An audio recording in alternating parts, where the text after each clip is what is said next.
नमस्कार दोस्तों, मैं अयान और आप सुन रहे हैं हॉरिबल स्टोरी टेलर, एक ऐसा शो जहां अंधेरे की कहानियां आपको डराने नहीं बल्कि आपके रोंगटे खड़े करने आती है। आज की कहानी सिर्फ एक डरावनी दास्तान नहीं है, बल्कि यह एक सच्ची घटना पर आधारित है जिसे सुनने के बाद शायद आप रात में अकेले बाहर निकलने की हिम्मत भी न करें। तो चलिए शुरू करते हैं एक अनोखी हॉरर स्टोरी आपके साथ। राजस्थान की वीरान धरती पर थार रेगिस्तान के एक कोने में बसा है एक छोटा सा गांव, खेरवा, जहां दिन की तपिश भले ही जान निकाल दे, लेकिन रातों का सन्नाटा जिंदगी से डर छीन लेता है। इस गांव के एक छोर पर खड़ी है एक पुरानी, टूटती बिखरती हवेली, जिसे गांव वाले छाया हवेली कहते हैं।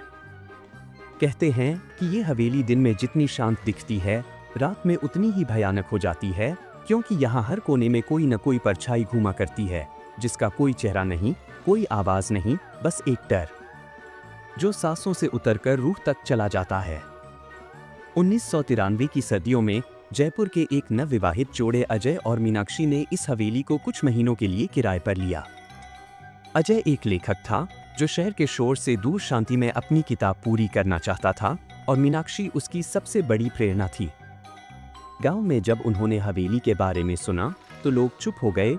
किसी ने उन्हें खुलेआम मना तो नहीं किया, लेकिन गांव की बुजुर्ग आंखों में कुछ छुपा हुआ था, जैसे उनकी खामोशी ही चीख रही हो। हवेली के मालिक, एक बूढ़ा और अजीब सा आदमी जिसका नाम कभी सही से बताया नहीं गया, सिर्फ एक शर्त पर हवेली देने को तैयार हुआ: सूरज डूबते ही दरवाजा बंद कर देना और कोई भी बाहर या अंदर न जाए।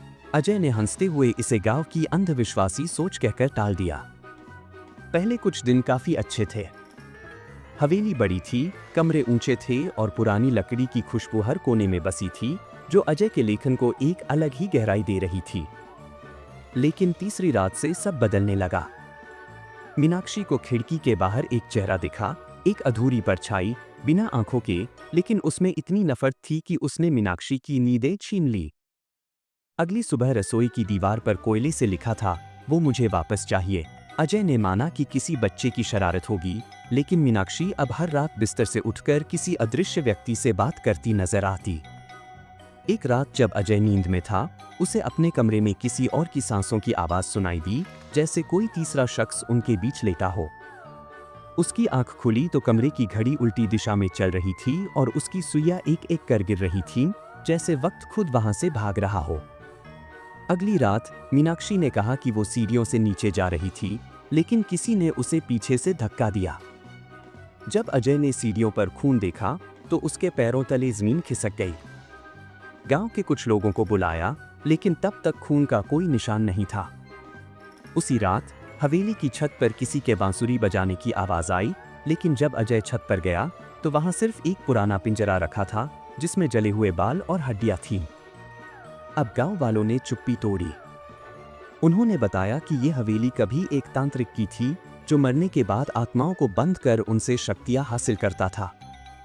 वो तांत्रिक बच्चों, महिलाओं और बुजुर्गों को झूठी आशाओं के नाम पर हवेली में बुलाता, फिर उनका रक्त चढ़ाकर आत्माओं को अपने काले पिंजरे में कैद करता। लेकिन एक रात उसकी बनाई आत्माएं आजाद हो गईं और उसे हवेली के उसी पिंजरे में बंद कर जला दिया। तब से वो हवेली उन्हीं आत्माओं का पिंजरा बन गई। अजय ये सब सुनकर भाग जाना चाहता था, लेकिन मीनाक्षी अब बदल चुकी थी। वो देर रात अंधेरे में खड़ी रहती, खुद से बातें करती, और उसका चेहरा उस परछाई से मिलता जुलता नजर आता जिसे उसने पहले दिन खिड़की पर देखा था। एक रात अजय ने देखा कि मीनाक्षी पिंजरे के सामने बैठकर वही तांत्रिक मंत्र बोल रही थी, जिसे गांव वालों ने दशकों पहले सुना था। अजय ने मीनाक्षी को रोकने की कोशिश की, लेकिन उसने झटके से उसकी गर्दन पकड़ ली और कहा, मैं मीनाक्षी नहीं हूं। वो मुझे अब पूरा चाहिए। डर के मारे अजय गांव भागा, लेकिन तब तक बहुत देर हो चुकी थी। गांव वालों ने पुलिस को बुलाया, लेकिन जब वे हवेली पहुंचे तो वहां न मीनाक्षी थी, न उसका कोई नाम कहीं दर्ज था। हवेली में सिर्फ अजय मिला, शौक में पिंजरे को सीने से लगाए और बार बार एक ही बात दोहराता हुआ, उसने मीनाक्षी को नहीं छोड़ा, अब वो तुम्हें भी नहीं छोड़ेगी। आज अजय एक मानसिक अस्पताल में बंद है और हवेली अब भी वैसे ही खड़ी है, बिना किराएदार के, लेकिन हर रात वहां एक बांसुरी की धीमी आवाज आती है और हवेली के पुराने झरोखों में एक चेहरा झांकता है, बिना आंखों का, बिना शरीर का। बस एक काली परछाई जो आज भी कहती है वो मुझे वापस चाहिए। अगर आपको ये कहानी डरावनी लगी हो तो ऐसे ही और भी रोंगटे खड़े कर देने वाली सच्ची हॉरर कहानियों के लिए अभी सब्सक्राइब कीजिए हमारे चैनल हॉरिबल स्टोरी टेलर को। अगली बार फिर मिलेंगे एक ऐसी कहानी के साथ जो आपको नींद में भी सोचने पर मजबूर कर देगी। तब तक के लिए अंधेरे से दूर रहिए, क्योंकि डर अभी जिंदा है।